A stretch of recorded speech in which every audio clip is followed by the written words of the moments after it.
안녕하십니까, 유석현입니다. 여기 한 주택이 있습니다. 시세보다 싸다는 큰 장점이 있지만 화재 등에 취약하고 사생활 침해, 주차난 등의 문제가 있다면 여러분은 이 집을 사시겠습니까? 참 결정하기 어려운 문제일 겁니다. 오늘 국민신문고에서는 싼 집을 제공하기 위해 각종 규제를 완화했다가 여러 문제가 발생하고 있는 도시형 생활주택에 대한 이야기를 해보고자 합니다. 윤혜영 씨에게 지난 3년은 괴로운 나날의 연속이었습니다. 달 동안 거의 수면 유지제 먹고 잤죠. 왜냐면 잠을 잘 수가 없었으니까. 눈을 감든 눈을 뜨든 연기 같은 검정색 연기가 계속 나한테 다가오는 그런 것 때문에 잠을 못 잤죠. 일단 그날이 언제였는지 정확히 기억하세요? 제가 새로 태어난 날이니까 15년 1월 10일 토요일이었을 거예요. 경기도 의정부에 있는 10층짜리 아파트에서 큰 불이 났습니다. 1층에서 시작된 불이 삽시간에 10층 건물을 집어삼킵니다. 10층짜리 아파트에서 시작된 불이 순식간에 옆 건물로 번집니다. 지난 2015년 1월 한 공동주택에서 발생한 화재. 불은 순식간에 옆 건물로 번져나갔고 2시간여 만에 건물 6동을 태우며 130명의 사상자를 냈습니다. 이른바 의정부 아파트 화재 사고입니다. 불이 난 건물의 이름은 아파트였지만 사실 그곳은 90여 세대로 구성된 도시형 생활주택이었는데요. 당시 그 건물 2층에 살고 있었던 윤 씨. 현관문을 여는 순간 옆에서 그 검정색 연기가 쫙 들어오기 시작하는 그거를 보면서 아 진짜 불났구나. 일반적으로 비상구가 보인다 그러잖아요. 그런 거 안 보여요. 그거 볼 수가 없다. 왜냐면 시커먼 연기가 너무 심하게 나니까. 필로티 구조로 된 건물 1층 주차장에서 불이 난 탓에 유일한 출입구였던 계단은 연기와 화염에 막혀버렸습니다. 설상가상으로 드라이비트로 시공된 외장재가 불에 녹으면서 엄청난 유독가스를 발생시켜 호흡마저 힘들어졌는데요. 사실 연기가 맞는 그 순간 아 연기 때문에 죽는 거구나. 불타 죽는 게 아니고 이게 숨을 쉴 수가 없어요. 결국 윤 씨는 2층 창밖으로 몸을 던졌습니다. 뛰어내릴 때의 충격으로 한 달간 병원 신세를 쳐야 했지만 다행히 목숨은 부지할 수 있었는데요. 하지만 그날 현장에서는 4명의 이웃이 유독가스에 중독되거나 화상으로 목숨을 잃었고 2주 뒤 또 한 명의 이웃이 세상을 떠났습니다. 저는 그 돌아가신 분 중에 그 미혼모 분 화재상으로 돌아가신 분 있잖아요. 근데 그분이 나오는 걸 내가 그렇게 봤거든요. 그분의 아기를 제가 안고 갔었거든요. 걔 4살인가? 근데 저는 그 애의 눈빛을 잊을 수가 없어 지금.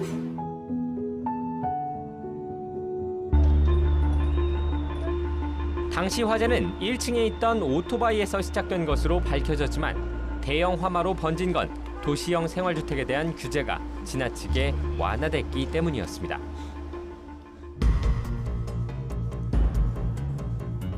지난 2009년 정부가 도시 서민들의 주거난 해소를 위해 도입한 도시형 생활주택. 저렴한 소형주택을 신속하게 공급하고자 주차장 설치 기준과 건물 간 이격거리, 진입도로 폭, 그리고 용적률 등 각종 규제를 대폭 완화했는데요. 이것이 화근이었습니다. 좁은 부지에서 공간 효율이 높은 필로티 구조는 불이 나면 아궁이 역할을 해 화재에 취약할 수밖에 없었고 2m도 채 되지 않았던 건물 간의 간격은 불이 쉽게 옮겨갈 수 있는 원인이 됐습니다. 또한 근본적으로 부족한 주차 대수 문제는 도로변 불법 주차로 이어졌고 이게 불을 끄려 출동하던 소방관들의 발목까지 잡았습니다. 아시다시피 화재 지역은 상업지역으로 도로가 좁고 소방차 진입이 여의치 않았습니다.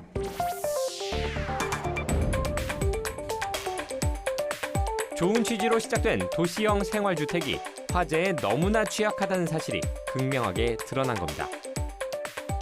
그리고 그날의 피해는 지워지지 않는 상처로 남았습니다. 지금도 소방대 소리 나면은 가슴이 두근거리거든요. 그리고 지나가다가 앰뷸런스 소리만 들어도 이게 그냥 서요. 그게 자동으로 그냥. 이게 되게 오래 지났어도 이게 그냥 없어지지 않더라고요.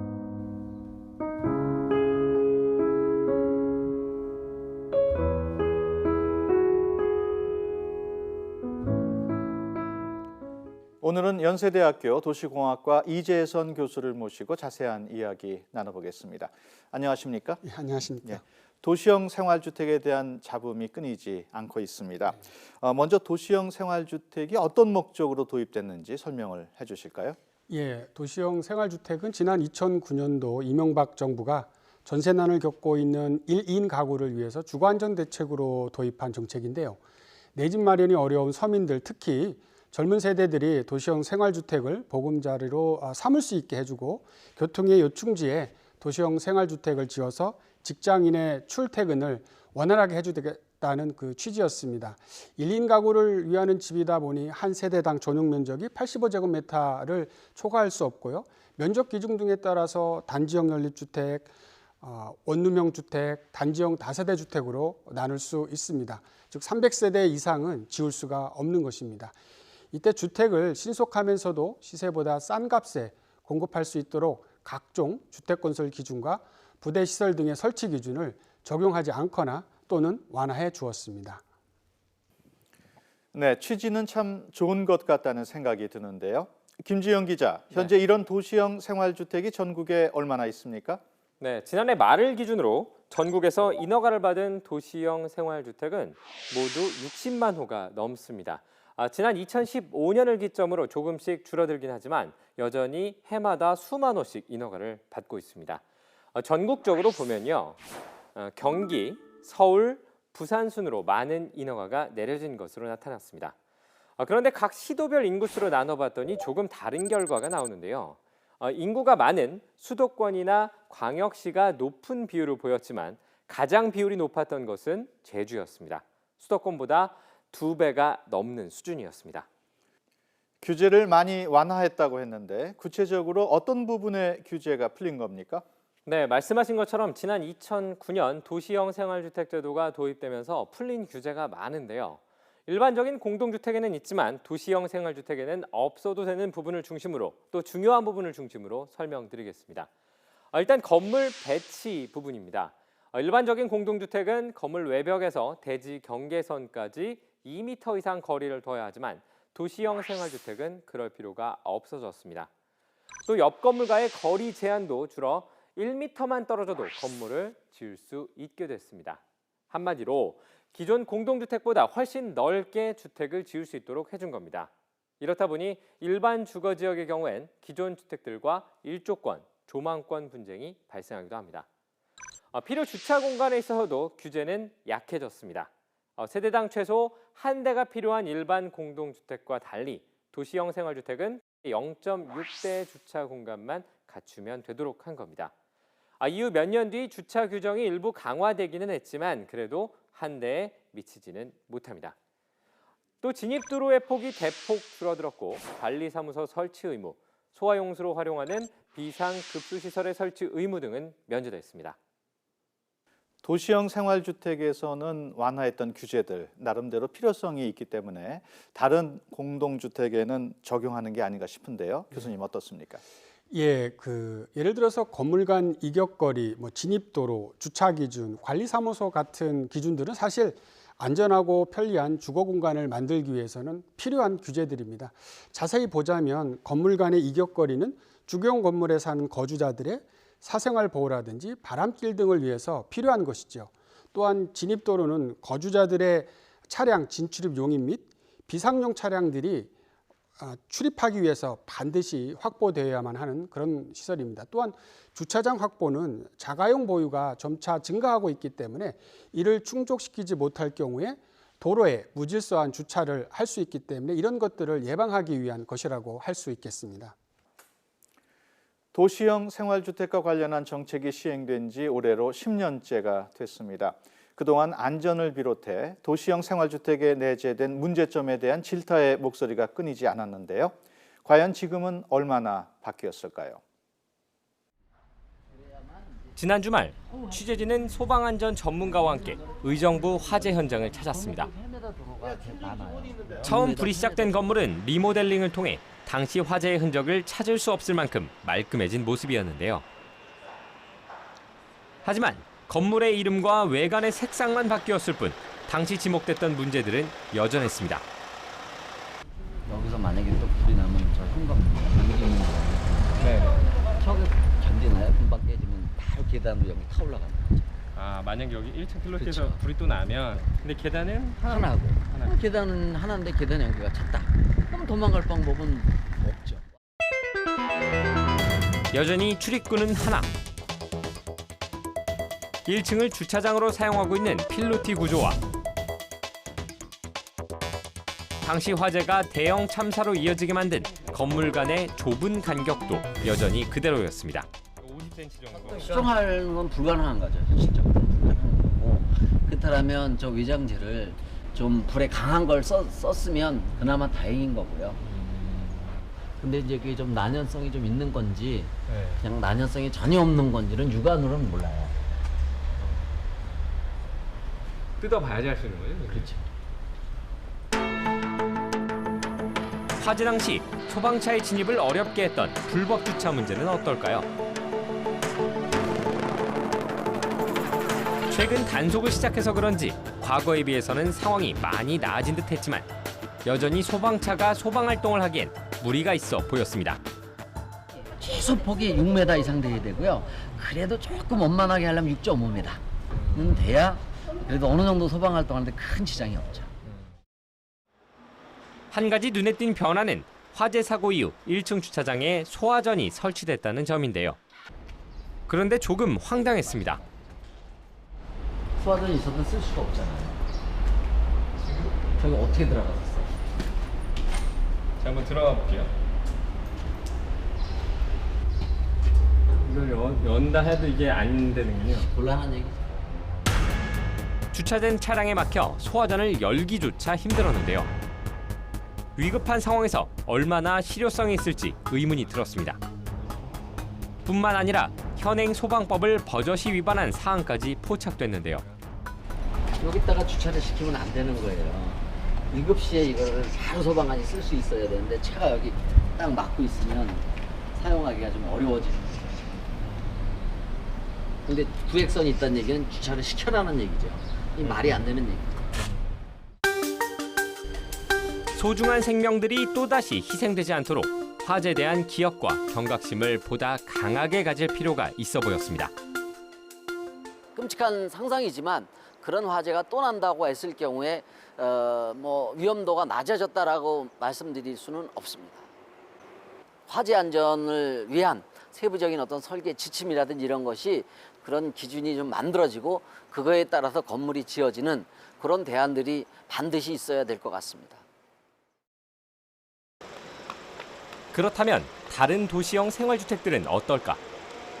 취재진은 지난 2015년 인허가를 받고 최근 입주를 시작한 제주의 한 건물을 찾아가 봤습니다. 제주에서 역대 최대 규모라고 홍보하고 있는 이 건물은 지난 2016년 분양하우스를 열면서 제주도민들의 관심을 끌었습니다. 신혼집을 고민하던 이연규 씨도 이 집을 분양받은 사람 가운데 하나였습니다. 입지 조건이 좋다는 생각에 대출까지 받아가며 돈을 마련했습니다.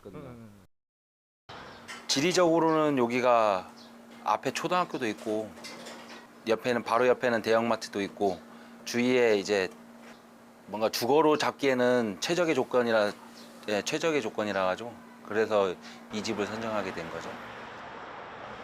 분양을 받는 과정에서 도시형 생활주택이라는 말을 듣기는 했지만 그것이 어떤 문제를 가지고 있는지는 알지 못했습니다.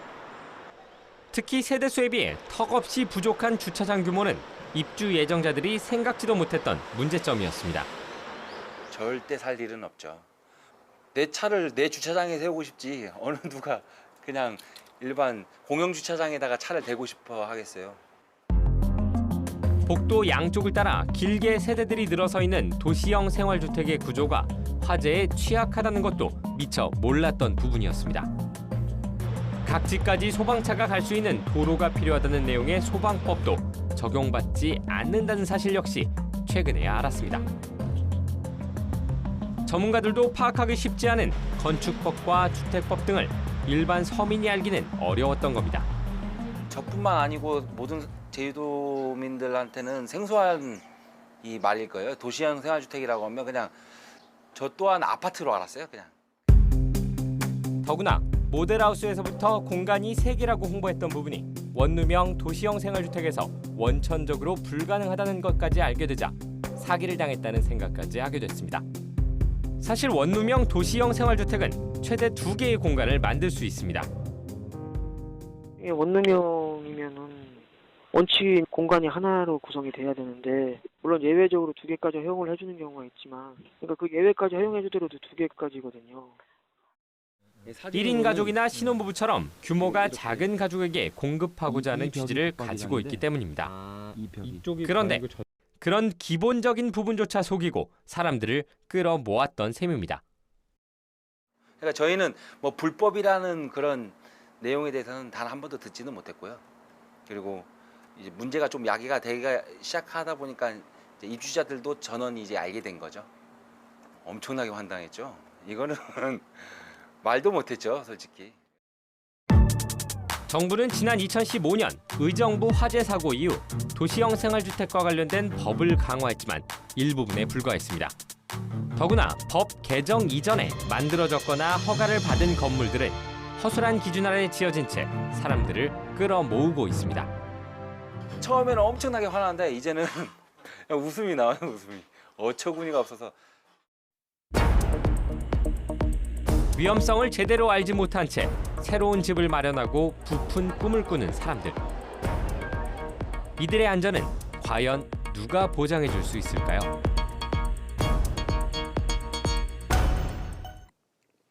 김 기자, 앞서 영상에서 도시형 생활주택 관련 일부 규제가 강화됐다고 했는데 어떻게 바뀐 겁니까?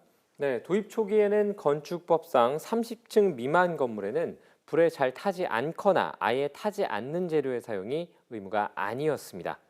하지만 의정부 화재 사고가 발생한 지 1년 반이 흐른 2016년 6월에 새로운 건축 허가 신청분부터 6층 이상의 건축물 외벽에 사용하는 마감 재료는 방화에 지장이 없는 것으로 해야 한다는 규정이 관련법에 마련됐습니다. 또 의정부 화재 사고 때 소방차가 진입을 하지 못해 소방 활동에 장애가 발생했던 점을 반영해 진입도로폭 규정을 기존 4m에서 6m로 바꿨습니다.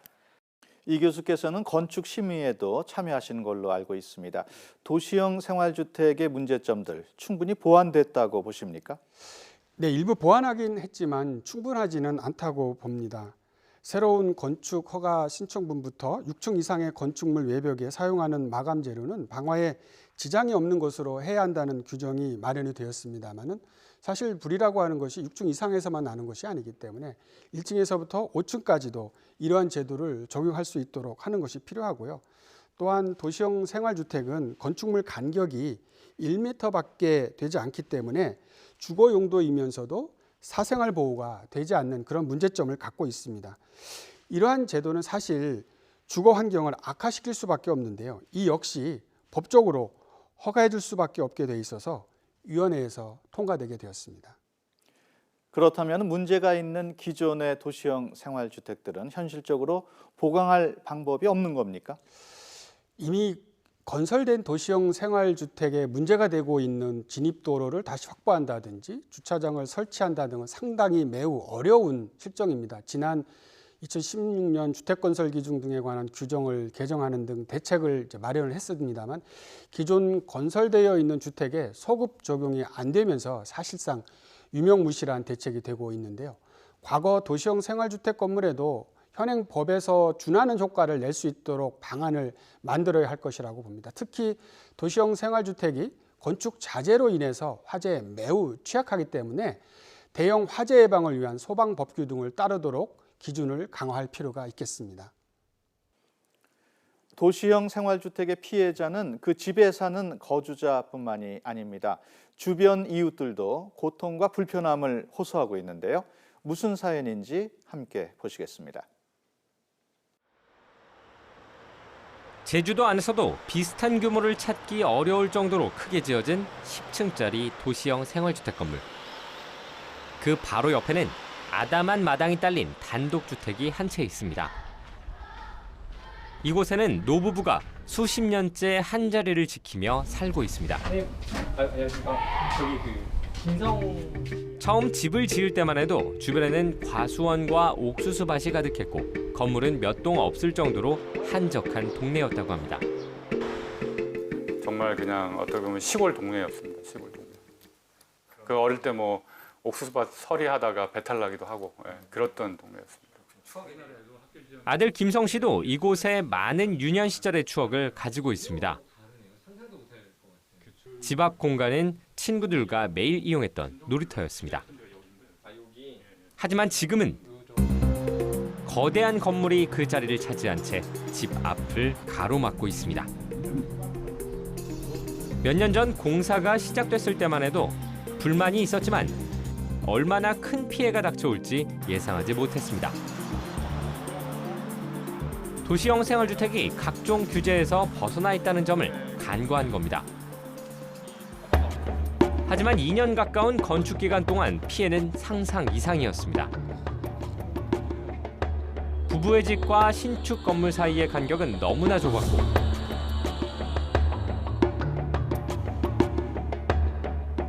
금속성 건축 자재가 벽을 넘어 마당으로 떨어지기 일쑤였습니다. 놀란 정도가 아니고 사실 많이 화가 나죠. 이게 어떤 때는 정말 제가 이게 막 흥분할 정도로 이게 너무 상식적이지 못하니까. 문제는 그뿐만이 아니었습니다. 가까운 거리에서 공사가 진행되다 보니 소음은 극심했고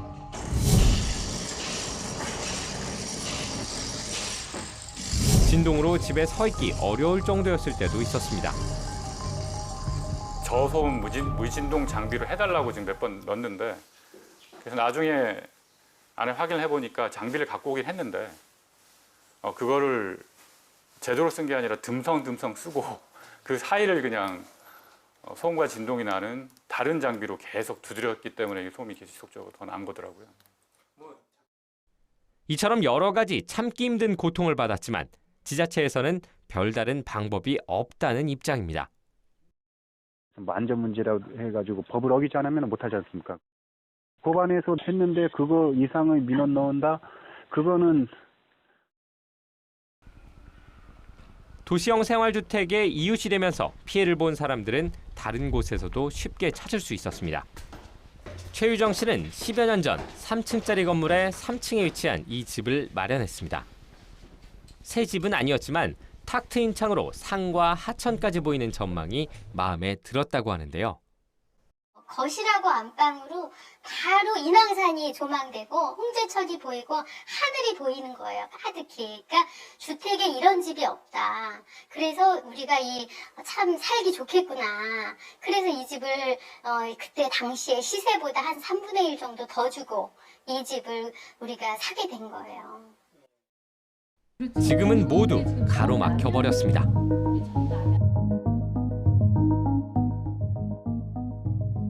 지난 2014년 집 바로 앞에 도시형 생활주택이 들어왔기 때문입니다. 지금 24세대 정도 되는 것 같고 단층이 하루아침에 5층에 올라온 거예요. 남양인 집에 해가 들어오지 않다 보니 3층인데도 불구하고 하루 종일 집안은 어두워졌습니다. 불을 계속 켜놓아야 했고 겨울에는 난방도 더 많이 돌려야 했습니다. 실제 건물이 새로 들어온 뒤 월 가스 요금은 이전보다 3배가 넘게 나오기도 했습니다. 일조권과 조망권은 물론 실제 경제적인 측면에서도 피해를 받게 된 겁니다. 전기를 킬 필요가 없잖아요. 지금도 낮인데 전기를 켜잖아요. 전기를 킬 필요가 없는 집이고 따스한 집이었죠. 억울한 마음에 역시나 지자체 공무원을 찾아가 항의해봤지만 소용이 없었습니다. 규정된 법이 약해서 문제이지 기존 법은 잘 지키고 있었기 때문입니다. 억울한 마음에 손해배상, 소송까지도 생각해봤지만 과연 이길 수 있을지 또 소송 비용을 감당할 수 있을지 부담스러워 선뜻 마음을 먹지 못하고 있습니다. 일반적으로는 아파트와 같은 대형 건축물인 경우에는 건축주가 대형 건설사인 경우가 많기 때문에 대형 건설사에게 청구하기 쉽겠죠. 그런데 도시형 생활주택은 건축주는 영세하고 그렇지 않으면은 분양을 받은 사람, 다수의 수분양자들에게 손해배상을 청구해야 하기 때문에 소송을 피해 보전을 청구할 대상 자체도 좀 마땅치가 않은 거죠. 살던 곳에서 그저 평소처럼 지내고 싶다는 소박한 주민들. 규제의 고삐가 풀리면서 생겨난 불청객 때문에 그들의 평안이 사라져버렸습니다.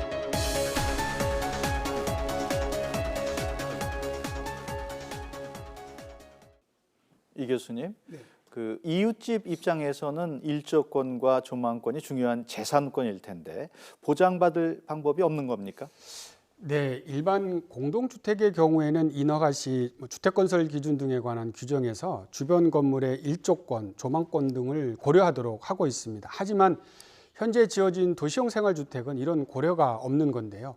향후 건설될 도시형 생활주택의 일반 공동주택처럼 일조권, 조망권 관련 규정을 따르도록 하면 이웃집도 보장받을 수 있습니다. 예를 들어서 단지 면적의 한 30% 이상 조경시설을 설치하게 하는 것 등이 될 텐데요. 하지만 이러한 규정을 준수하다 보면 저렴하고 빠른 주택 공급을 하고자 하는 도시형 생활주택을 공급하고자 하는 본래의 목적이 사실상 어렵다고 봐야 될 것입니다. 네, 김 기자. 공공기관에서 도시형 생활주택을 서민들에게도 공급하기도 한다고요? 네, 그렇습니다. 현재 LH와 SH는 도시형 생활주택을 사들이거나 만들도록 유도하는 방식으로 집을 마련한 뒤 서민들에게 저렴하게 공급하고 있습니다. 높은 집값 때문에 고생하는 서민들에게는 집을 구할 수 있는 좋은 기회일 수도 있는데요. 다만 계속 말씀드리고 있는 부분, 도시형 생활주택 자체의 한계 때문에 우려도 나오고 있습니다. 도시형 생활주택이 안전에 있어서 취약하다는 부분이 그것입니다. 특히 전체 건물을 사들이는 것이 아니라 건물 안의 집 가운데 몇몇 곳을 사들이는 방식으로도 사업이 진행되고 있는데요. 그럴 경우에 건물 전체 보강 공사를 하는 것에 어려움을 겪을 수밖에 없습니다. 결국 가난한 서민들이 위험까지 감수하도록 하는 것이 아니냐는 비판의 목소리까지 나오는 상황입니다. 담당 부처인 국토교통부도 도시형 생활주택의 문제점들을 충분히 알고 있겠죠? 일단 국토부 관계자도 일부 현행법의 한계를 인식하고 있고 개선 방안을 고민 중이라고 설명했습니다. 앞서 정부는 화재안전특별 태스크포스를 꾸려 놓았는데요. 여기서 도시형 생활주택 관련 개선안을 마련 중인 것으로 알려졌습니다.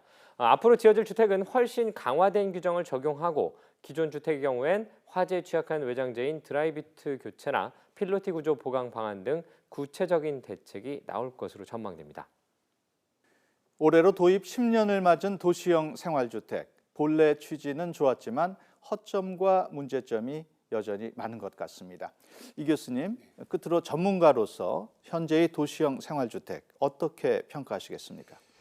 전월세 가격 안정 등 주거난 해결에 기여할 것으로 기대하고 시행했던 근시안적이고 검증되지 못한 수많은 규제 완화 정책이 결국 부메랑이 되어서 돌아온 게 아닌가 생각됩니다. 안전과 쾌적한 환경을 양적인 공급과 바꾼 것이죠. 도시형 생활주택을 주거이용으로 도입했던 아마 정책 당국자도 오늘 논의했던 문제점들을 아마 예상했을 것이라고 생각을 해봅니다. 이러한 염려는 사실 나중의 문제이고 그 당시 정책을 집행하는 입장에서는 대통령의 정책을 집행하기에 상당히 바빴던 것이지요. 이와 같은 검증이 없는 도시 및 주택 정책은 과거는 물론 현 정부에서도 많이 볼 수 있을 것입니다.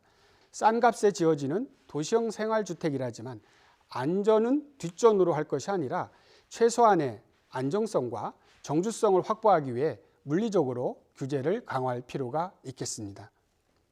네, 교수님 오늘 말씀 고맙습니다. 김재현 기자 수고했습니다. 국민신문고 오늘은 여기서 마치겠습니다. 시청해주신 여러분 고맙습니다.